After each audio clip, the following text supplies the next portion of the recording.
military wives typically keep their problems to themselves. That's why when Ashley Wise started a radical initiative to draw attention to soldiers suffering from post-traumatic stress disorder, it got a lot of attention. The question is that attention making a difference? Today, we're going to find out. From the outside, Ashley and Rob Wise look like the perfect couple. But behind these smiles, this military family is facing their toughest battle yet. After multiple deployments, Ashley says her husband is a changed man.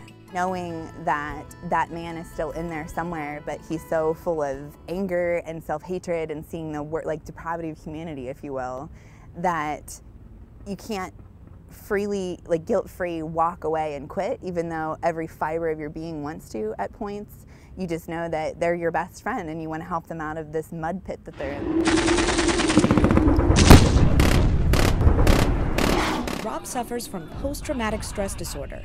His symptoms include everything from unexplained anger and anxiety to flashbacks. And as Ashley knows all too well, sometimes it can be impossible to bear. My husband broke my nose. He could tell you down to the smell of the body odor of the Iraqi man that he was breaking the nose of, but it was me. Realizing they couldn't solve Rob's problems on their own, the couple sought help from the military, but they didn't get the treatment they were looking for. That's when Ashley decided to make her private problems very public. She composed a heartfelt poem to her husband and wrote it on a surface she knew would get everyone's attention. I drew a diagram of how the words were going to be written on my back and grabbed my husband's mock-up M4 and ran upstairs, grabbed my eyeliner, took my shirt off, and had her take the picture, post it on Facebook, and that's where it came from. The photo spread like wildfire. Ashley started a Facebook group called Battling Bear, where other military wives could write their pledges on their own backs and post the photos online.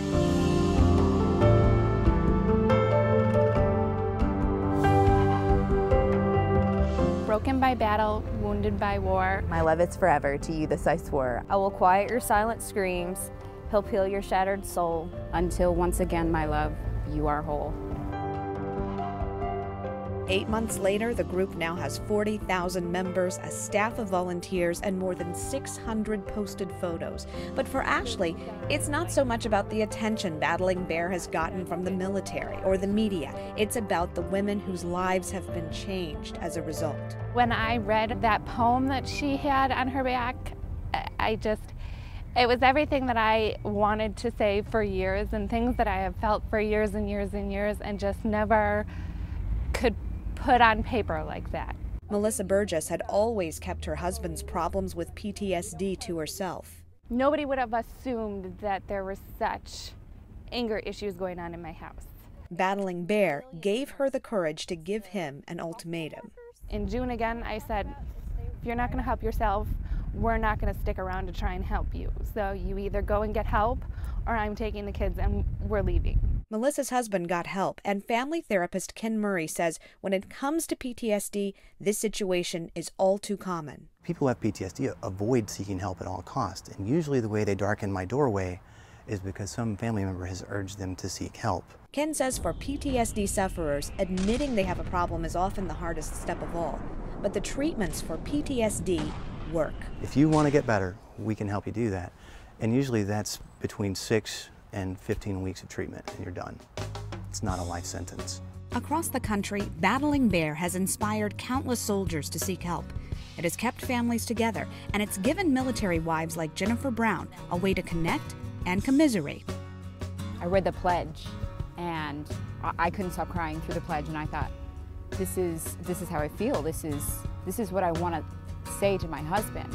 Tennifer is now a Battling Bear volunteer, and she has a message for military wives who believe they're on their own. You are never alone. It doesn't matter if it's 3 in the morning or if it's 1 o'clock in the afternoon. You're never alone. All you have to do is reach out. That's all you have to do, and we are there to grab your hand.